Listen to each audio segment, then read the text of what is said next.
So I mean, that's a no-brainer for us. Again, this is the most expensive trip that we have done since we've been full-time, and probably will be the last most expensive trip that we do full-time, because 14,000 miles is a go-go all the time, and we had a blast and really enjoyed it and wouldn't trade it for anything. But you know, that's just a lot happening in that 7-month period.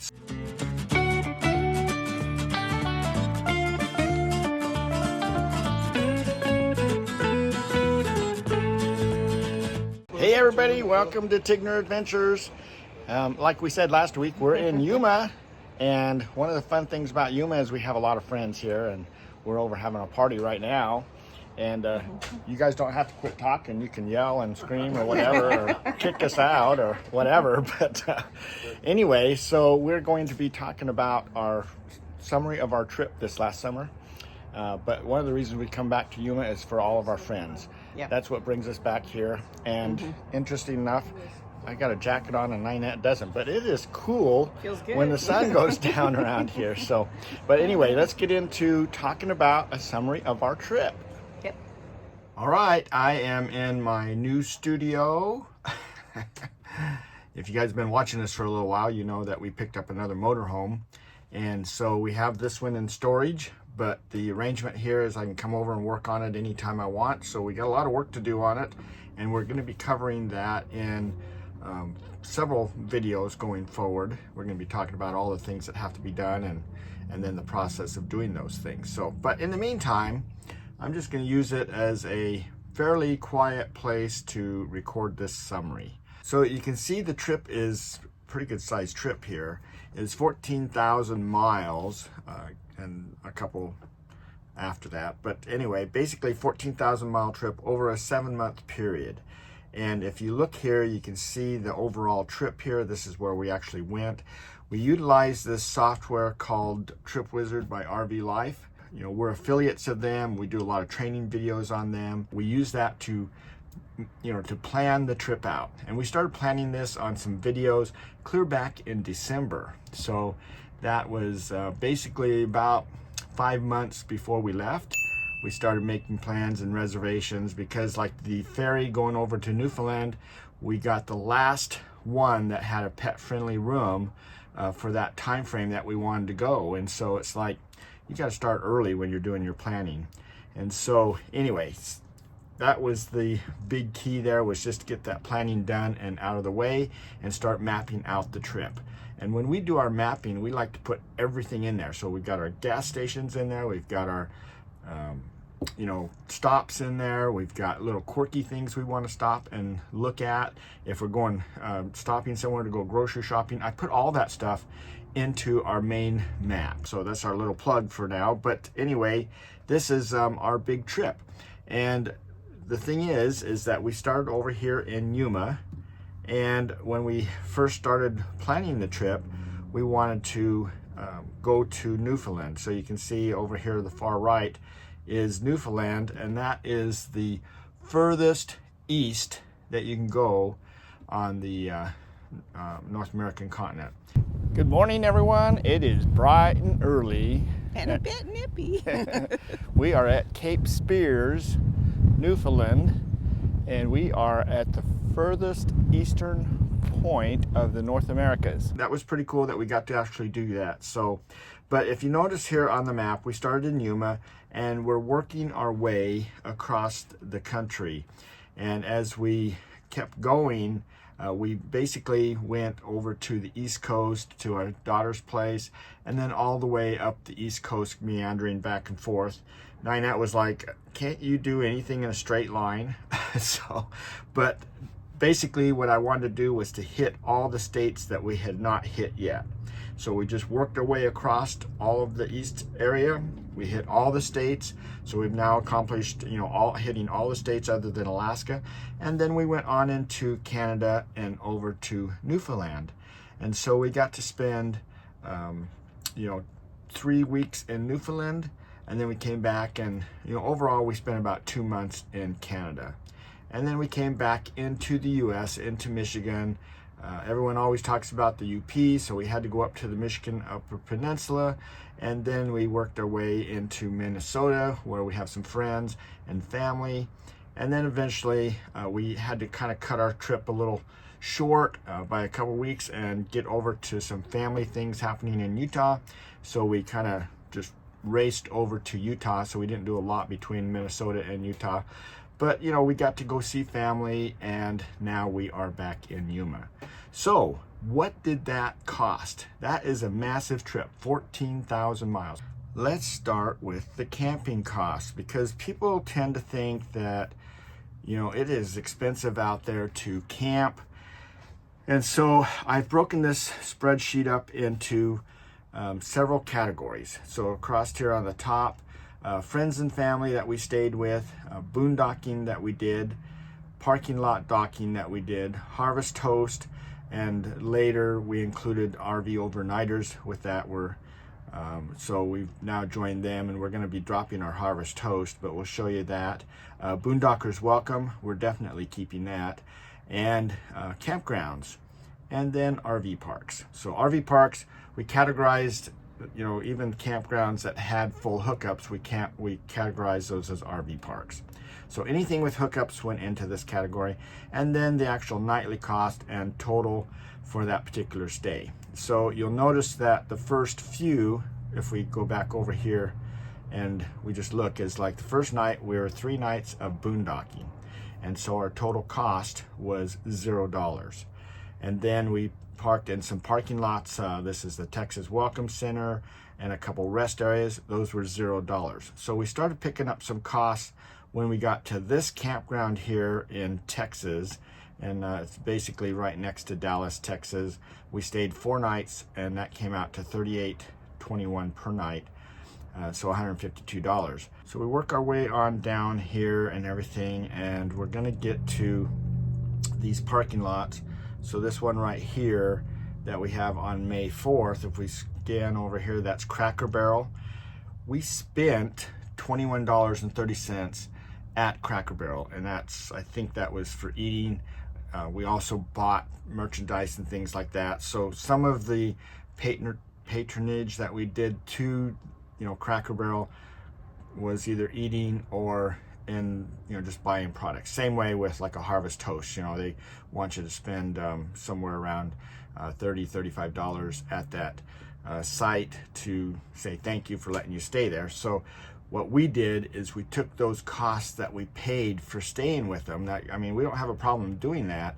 And I added those in as that's our cost. Okay, so in this particular case, this Cracker Barrel cost us $21 to stay there for the night. And as we keep going down here, you'll notice that, let's see, we had down here, we went a little bit further, we had another Cracker Barrel. This time, I think we bought a shirt, so it was only $7 that time. But if we look here, this is 23. So some of these Cracker Barrels got kind of expensive, 24, and I think we spent up as high as 30 bucks. So, you know, that's just how we categorized it. So we're trying to keep track of how much overall it costs to stay per night as we're going throughout our trip. So we put all the costs related to that, and I'll get into that in more detail as we get to the end of this. But, you know, my best find was this 10 nights in Greenbelt, Maryland, just outside of Washington, D.C. We got that for $10 a night, so $100 for 10 nights of camping. And you know, that didn't have hookups, so it was a campground. So, but $10 a night, that was, you know, right in Washington, D.C. I mean, 5 minutes from the subway to go down, or train, or let's see, what they call it. I guess that turns into the subway. But, you know, so that was pretty cool. So anyway, so as we look down through here, you can see that we had a lot of different places that we stayed, and the costs varied considerably. So, and so let's go on down here towards the bottom, because that's going to mean the most. We did do a lot of friend camping, so let's just look at this top section here. So this is friends and family. The total nights that we stayed at friends and family was 72 nights. Okay, our total nights were 215 nights. We got that right over here, 215 nights. That's how many nights that we were actually out for this trip this year. So 72 of those was at friends and family. 12 was boondocking, and and then 16 was staying in a parking lot. So that was the Cracker Barrels, or like when we were in Chicago, we stayed at a truck parking lot. That's what those were. So we did 16 nights there. We only stayed in a Harvest Host for 4 nights out of that 215 nights. That's all we stayed, 4 nights. But Boondockers welcomes, we paid we didn't pay. We stayed 9 nights, so that's a little bit better. But we stayed at 38 campgrounds, and we ended up staying at 64 RV parks. So, not bad, not bad. This year was our most expensive camping year that we've had in the 7 years we've been full-time. And a lot of that was because we went to Canada. So we spent 2 months in Canada, and people say that, oh, you can stay, boondock in different places and things like that. We're out of country, so we kind of felt we really didn't know. We were pretty unsure about places. Like over in Newfoundland, we were looking around. It's like, oh, we could have parked right there. Oh, we could have parked right there. I mean, they had a lot of those kinds of places, but I'm not sure how well that works with a big rig that we wanted to leave it sit there for 7 days. If you're in just a truck camper or van where you go and park for the night and then you drive off to somewhere else and maybe park somewhere else or come back to the same place, it's a whole different thing than parking a big rig and just leaving it unattended sitting there. And from talking to a lot of the locals and things, they say that nobody really cares or anything like that there, and a lot of other places were the same ways. But even in the US, it gets kind of dicey sometimes, is trying to figure out where we can park without being causing issues and being bothered. We do have our name and phone numbers on the outside of our rig, so hopefully, if someone came up to the door, they would see that and not just tow us, but maybe at least call us. But we're always taking that chance. And it's kind of tough if it's not designated specifically for that with signs and things, and you're really kind of taking things, who knows what's going to happen. So anyway, because of that, we chose to schedule a lot of reservations at RV parks throughout Canada.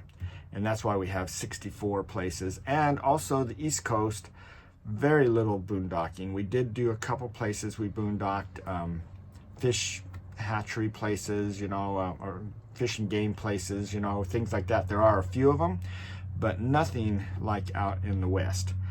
So overall, 64 nights of RV parking cost us a total of $2,259 for those 64 nights, which averaged out to $35 a night for our camping. So not too bad, but also if you take into account that Boondockers Welcome, let's go back over here, or not Boondockers Welcome, Harvest Host, we did 4 nights there, cost us $70 in purchases of items, and then that averaged out to $17, which isn't too bad. But by the time we add the fees in for the services we paid, it was $50 a night. So that is my biggest problem with these places. And so Harvest Host is $100. That's for me. For new people coming in, it's even more than that now. But $100 just for Harvest Host. And then all the extra fees that you're going to pay, so it gets kind of expensive. The new one that we just joined was the RV Overnighters. It's $30, and I don't know if they still have that special going on, but $30 for life. So we joined because for $30, I don't mind paying $30 and not getting to use very much. And they're just starting out, so I'm more than happy to help them out and get going a little bit. I think my biggest issue with Harvest Host, and I've talked to them several times, and in a lot of discussions, is their prices just keep going up, and they add more services, but they charge more for those services. They don't just include them. So it's not like you are in at a certain price and then you get all these new things coming in. They don't do it that way. That's not their motto. So that's going away. We're not going to renew our Harvest Host anymore. Boondockers Welcome, we bought in at $30, so we are locked in at $30. So that's well worth paying the $30 a year for that too. And it doesn't cost us anything to stay at at Boondockers Welcome sites. So we stayed at 9 different sites there. So in comparison between those that we're paying for there, you know, when you compare it to what you pay at a regular RV park, and this was an average price because a lot of our RV parks were even cheaper than that. So, you know, and then of course some were more. That's why the average is 35. But if I go all the way over here to the right, you can see I've got this one total, $15.78. Basically, that's taking this figure here of this total stay cost of $3,392 for all our camping throughout the whole summer. That's not including the subscription things. We didn't include those. But just that $3,400 divided by 215 came out to about $16 a night. So that's pretty cheap, you know, if you got to pay. You know, our preference is to boondock and not pay. I know some people would rather just stay in RV parks, and that's perfectly fine. And if they could find it where it averaged out to 16, they'd be ecstatic. So, because it usually isn't that way. But you know, for the most part, we do things on pretty cheaply. I'm not trying to jump back and forth too much, and you can stop this at any point and just kind of study these numbers. But campgrounds, we stayed in 38 campgrounds that cost us $819, and that came out to an average of $21.56 per night in the campgrounds. Now that $10 a night in Washington DC definitely made that a good deal, right? So helped keep those numbers down. So let's see, working back across the chart here, we did RV parks, campgrounds, Boondockers Welcome, Harvest Host. Parking lots, we stayed 16 times in some kind of a parking lot. Some of them cost, some of them didn't. We stayed, when we did our breaks, I mean not our breaks, our jacks, we stayed with them. We got to stay for free, so that's part of that 16 also. So 16 nights total. The total cost, mainly with Cracker Barrel, was $238. That averaged out to $14.92 a night. So pretty good price. Boondockers Welcome, or boondocking, sorry. Boondocking cost us 42 cents on average per night. And I think I got that in the wrong place. Boondocking, yeah, this $30, that was Boondockers Welcome. So that was over here. It wasn't supposed to be over here. So overall, we paid 42 cents. And basically what that was, when we stayed at Meadow Hot Springs, that was our $5 donation that we threw into the donation bucket there. And so that gave us an average of 42 cents a night. Otherwise, it would have been just free that time. Just like over here on the far left, 72 nights at Friends and Family. And, you know, that was $0. But anyway, you can see here that overall we spent almost $3,400 for camping for 7 months. That's not bad, you know, $3,400. I mean, when we lived in an apartment, we paid $1,300 a month for rent. That did not count any of the utilities or anything. So that's kind of what we base our whole life on, is how much did it cost us to live in an apartment, and then how much did it cost to be on the road full time. Hopefully that answers all the questions about you know, our accommodations. Over here on the far right, we had the places that we actually stayed, and so, you know, I kept track of all that and the actual costs. Some of them were pretty inexpensive and some were a lot more expensive. So I think our most expensive place was, let's see, just quickly scanning here, was, I think it was this one, $48, and that was Camp Juno in Quebec. So that was 40. Nope. Oh, wait a minute. Camping Parsenal in Nova Scotia. That was $49. That was right by the Bay of Fundy, and that was just a one. Or no, I guess we stayed 2 nights, but that was pretty expensive there, and so that was it. $49 is our high that we paid through the whole summer event. So pretty good. So, all right, let's switch over to the gas. Everybody wants to know, how much did we spend on gas? Let's check it out. Let's jump into this. The starting trip, we started, well, we got our first gas on March 31st. So that's our mileage there, 83,400 was what the odometer stated. And, you know, so our miles per gallon is $5 or 5 gallons, or 5.56 miles per gallon. And this is what we filled up all the way across here. So we averaged price per gallon for that one was $2.31.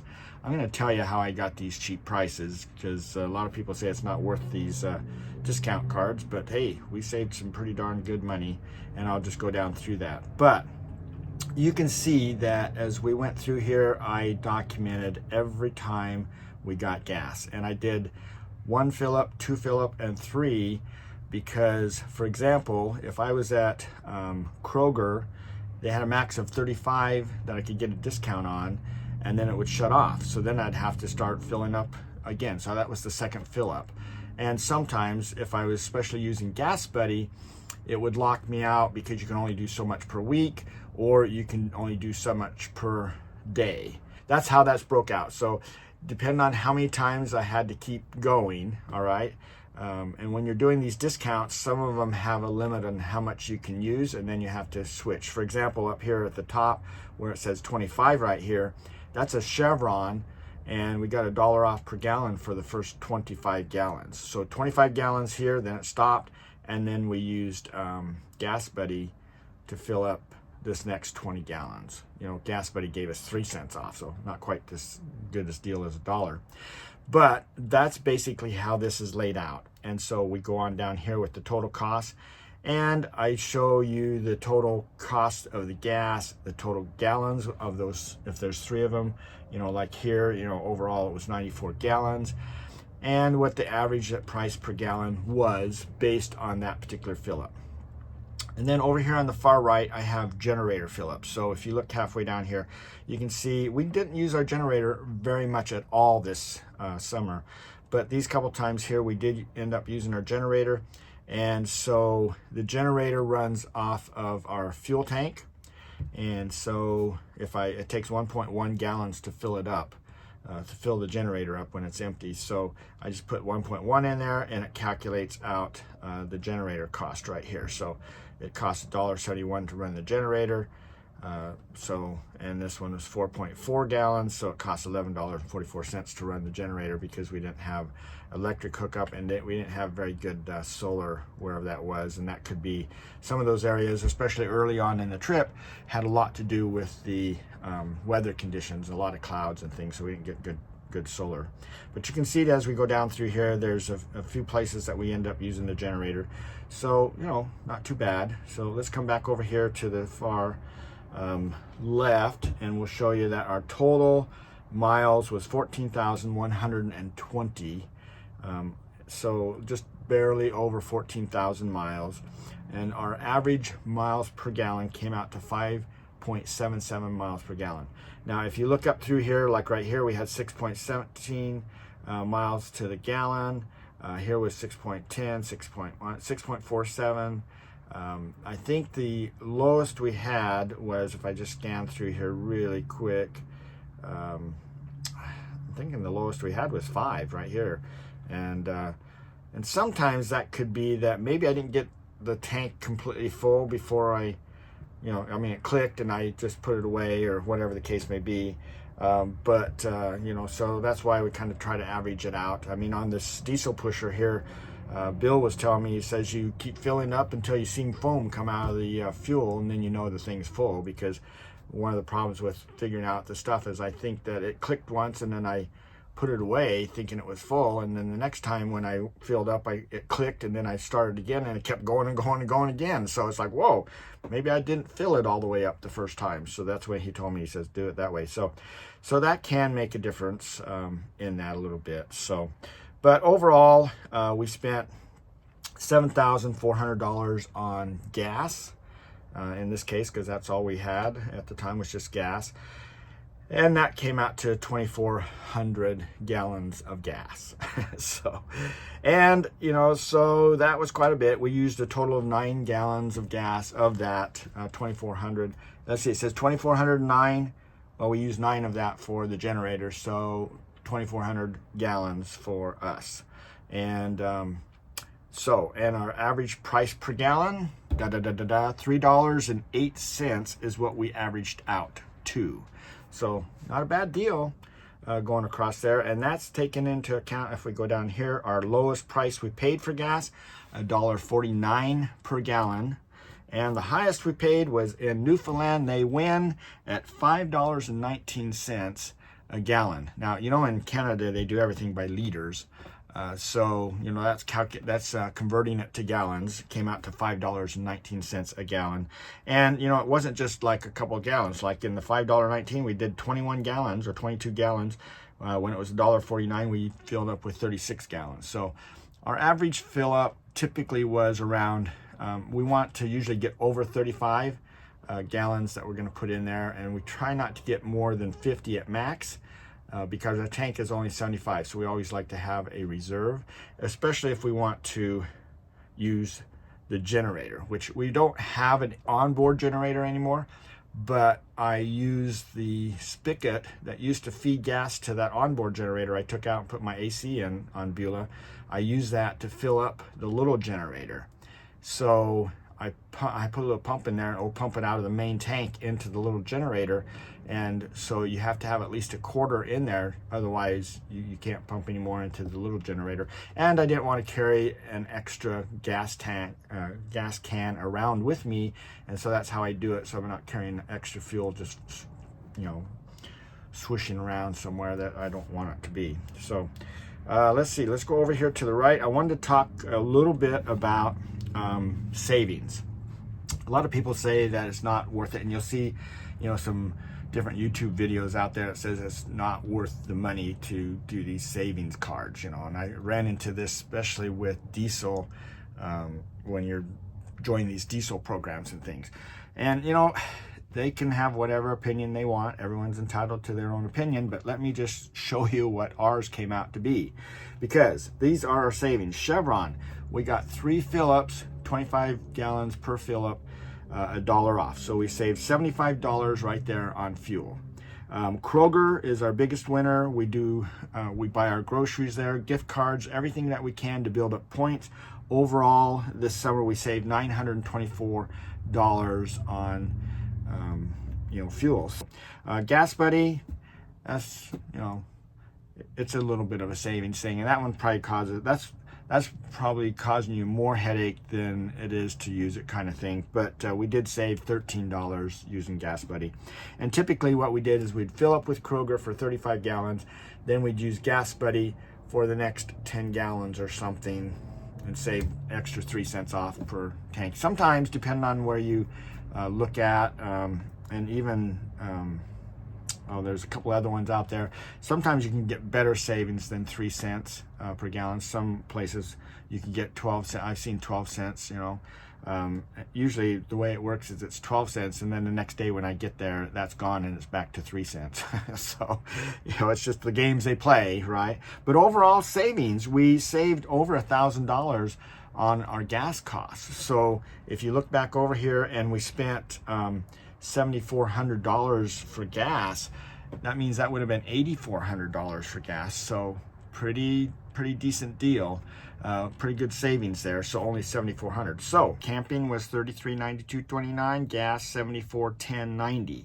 So that was a total cost for the last 7 months of $10,803, which came to an average for 7 months of $1,543. So a little bit more than what we used to pay for rent, but it's not comparable. Look where we went. Look at all the people we got to meet, and look at all the cool places we got to see and everything. And you know, by the time we actually added in utilities and all that, then we were pretty darn close, if not, you know, this still being cheaper than living into our apartment. So I mean, that's a no-brainer for us. Again, this is the most expensive trip that we have done since we've been full-time, and probably will be the last most expensive trip that we do full-time, because 14,000 miles is a go all the time, and we had a blast and really enjoyed it and wouldn't trade it for anything. But you know, that's just a lot happening in that 7-month period. So going forward, our plans for this next year remember our daughter's having a little girl, Olivia, and so we're gonna, spend a little bit of time in the west area here and circling around, getting to, see the baby and getting to visit more family and friends just in the west area, because last year we spent most of our time in the east. And that's just how this year will go. So our expenses are going to be considerably lower this next year. We haven't even figured out what we're going to be, as far as mapping things out or anything. We haven't even figured that out yet. The next year I have a school reunion, so I don't really want to go anywhere other than just the west, right around Oregon is where I grew up. And so still hanging out in the west for the next 2 years, so no major expenses. But the third year from now, so this is really planning out there, we're kind of thinking that we would do Alaska and the Yukon and the Northwest Territories. Those are the only 3 things that we're missing that we could actually drive our rig to between Canada and the US. The next thing is Mexico and things like that. So we haven't figured out all that stuff, but this is our life, and we're hoping to continue with it and come up with things. So we do appreciate you coming along with us and helping us and supporting us along that journey, just with your comments and watching our videos. Hopefully, you're living that through us, because we have had a lot of fun doing that. So that is the key here. And, just you being along with us is the fun. That's what makes it fun for us too, because we like to get to some place and then videotape it, because we want to share it with you guys. So we're excited to do that, and hopefully you're excited to watch those. But that kind of covers what our expenses were. And so if you have any questions about any of this, please reach out to me. There's a lot of changes coming to the channel, as far as, we're still trying to figure out what to do with this diesel pusher that we have here. And our initial thoughts were we're gonna keep both. And I'm thinking, at the expense that I'm putting into this right now, with solar and all those things that have to go into this, I'm not sure that we can really afford 2 rigs. So we're going to cover that in that the playlist on the diesel pusher and everything. And we haven't decided what to do with Beulah at this point. Beulah has been a really good motorhome, and it has pretty much everything you ever need is in it. And so it's really tough to just walk away from that, unless we can build that into the new motorhome. And that's always the challenge. So, but with that said, that completes this whole piece here. So keep watching out. We'll be doing videos on that diesel pusher as we start building out Bella. This is Bella, B-E-L-L-A. So Bella, as we start building things out for Bella. These are the solar panels over here right behind me that have to go up on the roof, and we have to get it licensed and a few things like that. So there's going to be quite a bit going on with that for the time that we're in Yuma before this next summer, before Olivia is born. So we're pretty excited about that. So anyway, thanks for coming along. Ninette's off talking to her friends and having fun at the resort, and I'm over here in the storage place. I'm trying to make notes of things that's got to be done here. So I'm just going to say goodbye, and and we'll catch her on the some other videos down the road. But anyway, you guys all take care, and we'll see you down the road somewhere.